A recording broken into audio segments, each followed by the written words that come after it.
Rapid action battalion প্রতিষ্ঠাকালীন সময় থেকেই দেশের সার্বিক আইন শৃঙ্খলা, নিয়মিত অস্ত্রধারী সন্ত্রাসী, সংঘবদ্ধ অপরাধী, মাদক ব্যবসায়ী, ছিনতাইকারী, অপহৃত ভিকটিম উদ্ধার, ডাকাতসহ নিষিদ্ধ ঘোষিত জঙ্গি সংগঠনের বিরুদ্ধে ব্যাপক অভিযান চালিয়ে আসছে।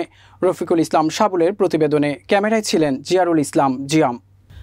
চাকুরুচ্যুত ল্যান্স নায়েক মোহাম্মদ শাহরুল ইসলাম বিজিবিতে কর্মরত থাকাকালীন বেসামরিক ব্যক্তিদের যোগসাজশে বিভিন্ন জেলার প্রার্থীদের বিজিবিতে চাকুরির প্রলোভন দেখিয়ে প্রতারণার আশ্রয় নিয়ে টাকা আত্মসাৎ করার অভিযোগে গত ২৭ অক্টোবর ২০২০ সালে ৬ মাসের বেসামরিক জেলসহ চাকুরুচ্যুত হয়। পরবর্তীতে উক্ত ল্যান্স নায়েক শাহরুল ইসলাম জেলসহ চাকুরুচ্যুত হওয়ার পর থেকেই অদ্যাবধি পর্যন্ত বিভিন্ন দালালদের মাধ্যমে বেসামরিক বিভিন্ন মিডিয়া তৈরি করে সাধারণ চাকুরি প্রার্থীকে প্রলুব্ধ করার জন্য নিজেকে বিভিন্ন বাহিনীর ঊর্ধ্বতন অফিসার হিসাবে পরিচয় প্রদানের জন্য বিভিন্ন বাহিনীর ঊর্ধ্বতন অফিসারের ভুয়া আইডি কার্ড বহন করতেন।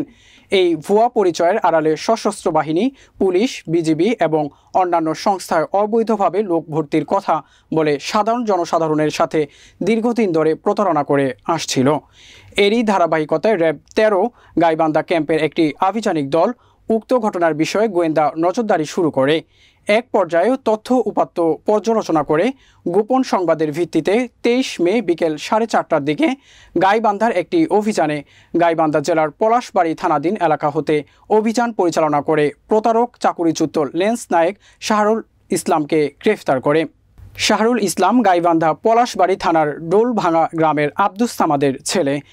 চাকুরুচ্যুত ল্যান্স নায়েক শাহরুল ইসলামের কাছ থেকে প্রতারণার কৌশল হিসাবে আর্মি, বিজিবি এবং পুলিশ বাহিনীর সিনিয়র অফিসারদের আইডি কার্ড, বিভিন্ন পরীক্ষার নিয়োগপত্র, খালি স্টাম্প এবং বিভিন্ন ব্যাংকের ব্যাংক চেক জব্দ করা হয়।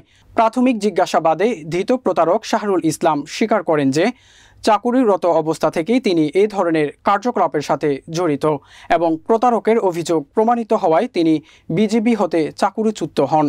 বর্তমানে আইনানুগ ব্যবস্থা গ্রহণের নিমিত্তে আসামিকে গাইবান্ধা জেলার পলাশবাড়ি থানায় হস্তান্তরের কার্যক্রম চলমান রয়েছে।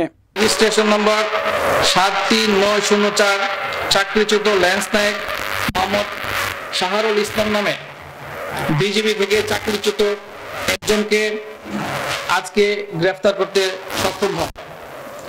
তার বিরুদ্ধে অভিযোগ ছিল সে দীর্ঘদিন যাবৎ সাধারণ চাকরি প্রার্থীদের কাছ থেকে প্রতারণা করে বিভিন্ন বাহিনীতে চাকরি দেওয়ার লোভ দেখিয়ে প্রতারণা করে আসছিল। ইতিপূর্বে আজকে আটককৃত শাহরুল ২০২০ সালে ২৭ অক্টোবর প্রতারণার আশ্রয় নিয়ে অবৈধভাবে উৎকুচ গ্রহণের মাধ্যমে বিজিবিতে লোক ভর্তির চেষ্টার দায়ে ৬ মাসের বেসামরিক জেল হয়। তা